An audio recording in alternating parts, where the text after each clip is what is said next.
Constant Wonder Kids is a Constant Wonder podcast.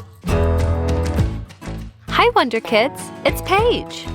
What do you think of when you hear the word crewmate? Maybe you think of a pirate ship and a group of pirate crewmates searching for buried treasures.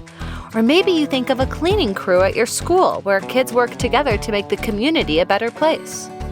Today's guest has a lot of experience being a crewmate, and she says that her time as part of a very special crew taught her that we're all crewmates. Crewmates on planet Earth. For me, the ultimate lesson in it all was, how do we accept our role as crewmates and not passengers on Spaceship Earth?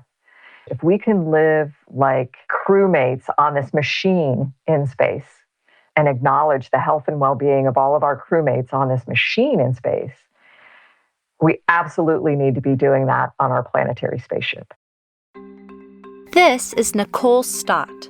She's a retired NASA astronaut, and she's been to the International Space Station on 2 different missions. Now, we're going to talk about Nicole's very important idea about being crewmates on Spaceship Earth.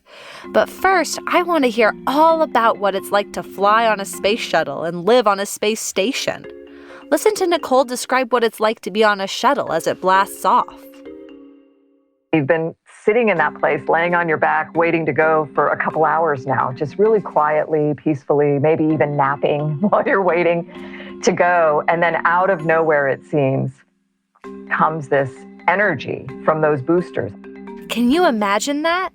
Before blastoff, astronauts have to sit in their chairs for hours as the rocket ship is prepared for launch. Then their resting and snoozing time is interrupted by the force of the rockets. I mean, on the shuttle, it was like 7 million pounds of exploding rocket stuff underneath you. It takes a lot. The Earth has this hold on us. It doesn't want to let go, so it takes a lot to kind of hurl us out into space and get us orbiting the planet. Your arms, if you relax, want to float up kind of in this, my son called it like space zombie position. Just everything wants to float. After floating through the orbit, Nicole and the other astronauts arrived at the International Space Station. You might wonder what it was like stepping onto the International Space Station for the first time. Nicole says it wasn't like stepping at all. I was thinking, what's it going to be like to step inside this new place that I'm going to call home? And then I realized, wow, I'm not stepping at all. I'm floating, I'm flying, I'm just moving freely into this place, which in comparison to the inside of the space shuttle, which in the grand scheme of things is a large volume for a spacecraft, oh my gosh, it's like this whole place just opened up around me. The inside of the space shuttle was about the size of a school bus. The International Space Station was much, much larger. The space station is ginormous inside. We can float from one to the other, from one end of the space station to the other. They equate the size of the living volume on the space station to that of a big 6-bedroom house. But the bonus that we get on the space station, in space, we're floating. So we get to use the whole volume of that place. So I never felt confined on the space station. It always very much felt open and liberating, even, I think is a word I like to use about how you can move around this place. In addition to all the liberating floating, the International Space Station comes with one of the greatest views of all time, a glimpse of planet Earth. Nicole and the other astronauts could float over to the window and look out to see the whole planet underneath them. Nicole's first look at Earth from the International Space Station window is a special memory, even though she doesn't remember exactly which part of the world she was looking at. You are overwhelmed by the beauty of it, the clarity of it, the color of it. I mean, all of it was like the brightest thing I'd ever seen, with all the colors Earth to be.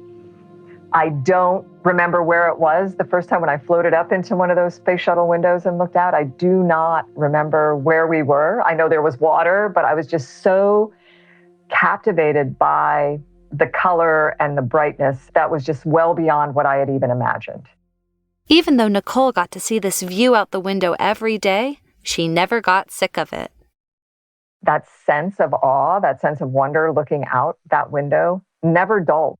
It was always surprising, I don't know, there was just something new every time you experienced it. And I found I really had to, during the workday especially, kind of temper myself to say, okay, Nikki, you're going to go to that window. You've got a couple seconds, a couple minutes maybe to experience it, take a picture maybe, and then you need to move on because you're there to work. That's right. Do you think that Nicole and all the other astronauts were sent up to space just to look through a window? Of course not. There was a lot of work that these astronauts had to do at the International Space Station. Any area of science you can imagine is being studied. We are guinea pigs for being in that kind of environment where you float and you don't have load on your body, and they look at accelerated aging. We can look at things like osteoporosis and heart issues, stroking and vision in ways that you can't down here in a gravity environment. And the scientists love it because they can take gravity out of the equation and they can look at stuff in a whole new way. So scientists are observing the astronauts and learning more about the human body and how we can help treat it when things go wrong. In addition to observing the astronauts, the scientists are also observing Earth from outer space. Everything we're doing in space, we bring back to Earth in a way that is about observation of the planet as well. We have very purposeful instruments on board the station that are measuring the vital signs of our planet and providing the scientists and the people who need it with the data they need to solve the most challenging planetary issues that we have. So everything about space is bringing benefit back to Earth. There are instruments that can pretty much measure any characteristics of the planet you want: ocean temperature, carbon dioxide, and the changes in ice structure on Earth. It also just takes a lot of work to live on a space station without getting any fresh supplies or electricity from Earth. The way we've built that place, it is the best example of living off the grid that you can find. Those ginormous solar panels, we are collecting all the energy from that. I think at least 90% of the clean drinking water now is recycled water. It's not having to be sent from Earth anymore to space.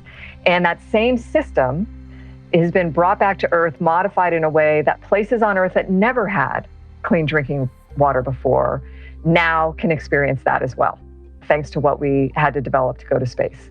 In cooperation with the scientists here on Earth. Wow, astronauts must be super busy.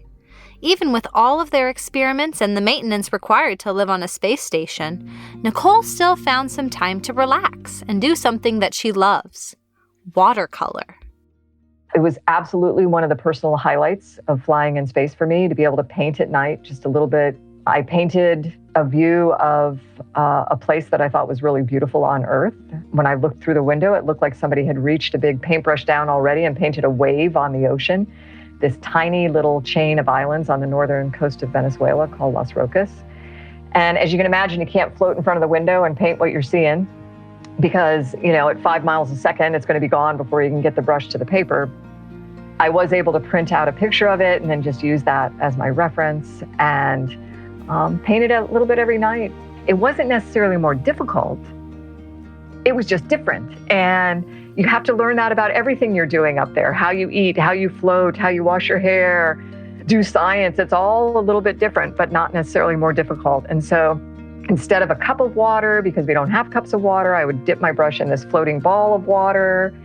And the little ball of water, it was kind of attracted to the end of the brush. It was so cool to watch. I'm dipping my brush in it. And taking that down to the paint and watching how the water moved to the paint became this colored blob of water that then I had floating on the end of my brush, and learning that if I actually painted with the brush, if I touched the brush to the paper, the whole blob of colored water would just transfer to the paper. And so I had to figure out, okay, how far do I have to pull the brush off the paper to be able to actually drag the ball of water along the paper? It just was this really wonderful experience. How incredible is that? Even in outer space, humans are creating art. Just like how she brought something she loved on Earth to outer space, Nicole brought back some important life lessons when she returned home to planet Earth after living at the space station. She learned one of those lessons when she saw her home, Florida, from the space station window. I very quickly was like, okay, if Florida is going to be out that window, I want to be in front of that window. I want to be taking pictures of Florida. And I had this idea in my mind that Florida was my home. I needed to see Florida, appreciate it from that place. And it was interesting to me how quickly, though, that transitioned to just appreciating the beauty of what I was seeing out the window, appreciating certainly Florida and its place on that planet I was seeing out the window. It was beautiful. And yet, I know from being here on the planet, too, that swirling white, fluffy-looking hurricane that's moving across the ocean that looks so stunning through a space station window is anything but from down here on Earth. So kind of this contradiction in the way you can look at things and how you need to appreciate that. And it made me realize that Florida was part of a planet that's my home. Seeing her home in Florida as part of the planet as a whole was life-changing for Nicole. She realized that the entire planet was her home, in the same way the International Space Station was her temporary home. On the space station, Nicole knew all about how to live as a crewmate, doing her part and caring about the other astronauts. But then she began to think about being a crewmate at home, a crewmate on planet Earth. And that then extended to this idea of, oh my gosh, if we can live like crewmates on this machine in space, if we can appreciate all of what we need to do to sustain life in this place, and we can appreciate and acknowledge the health and well-being of all of our crewmates on this machine in space, we absolutely need to be doing that on our planetary spaceship. And that's what home is about to me. This planet is our home, and it's where we share existence with others. And then we need to acknowledge the existence of others when we're in that place. And I really think the simplest way to think about that is to be a crewmate and not a passenger. I love that. So, what are some things you can do to be a crewmate on planet Earth? Can you help a fellow crewmate in need? Maybe do your part to keep our planet Earth spaceship healthy and clean. There are all sorts of things that we can do to be excellent crewmates on planet Earth.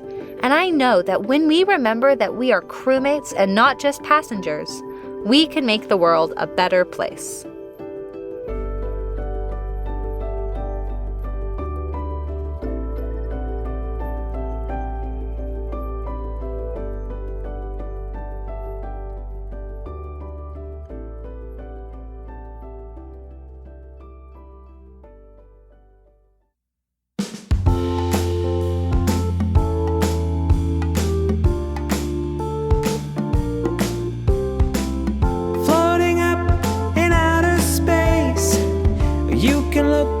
Special place where we all live as a united crew. Caring for Spaceship Earth is what we do.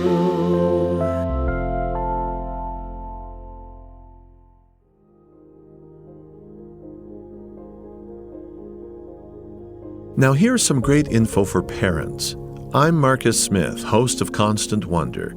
It's the source of material for Constant Wonder kids. We made this episode because Constant Wonder contains a lot of great stuff kids will love too, but you may be wanting more.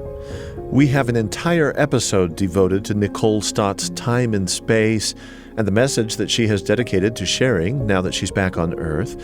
If you'd like to hear that full presentation, find Constant Wonder wherever you get your podcasts and look for the episode titled Learn from Space, How to Be a Good Earthling. Constant Wonder has a rich array in store for you. Each episode is part of an ongoing quest to find awe and wonder in all nature, human or wild, vast or small, the kind of encounters that move us beyond words. Remember when you had time for wonder? Well, we think you still do. Subscribe to Constant Wonder on your favorite platform. Constant Wonder Kids was produced by Paige Crumperman-Darrington with sound design by Mitchell Towsley. Tenery Taylor is the executive producer. Constant Wonder Kids is a production of BYU Radio.